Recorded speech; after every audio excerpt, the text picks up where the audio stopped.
Saudi আরব সহ মধ্যপ্রাচ্যের দেশগুলোর সঙ্গে মিল রেখে চাঁদপুরের শতাধিক গ্রামে পবিত্র ঈদুল আজহা উদযাপিত হচ্ছে আজ।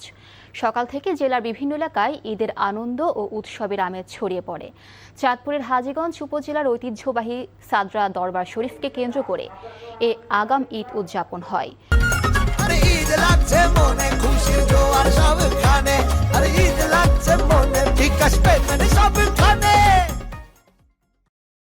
প্রতি বছরের মতো এবারও জেলার ফরিদগঞ্জ, মতলব, শাহরাস্তি সহ বিভিন্ন উপজেলার শতাধিক গ্রামে আগাম ঈদ উদযাপিত হয়েছে।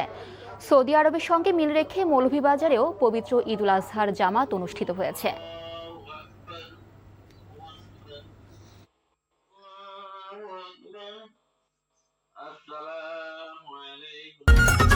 ঈদ লাগছে মনে খুশির জোয়ার সবখানে, ঈদ লাগছে মনে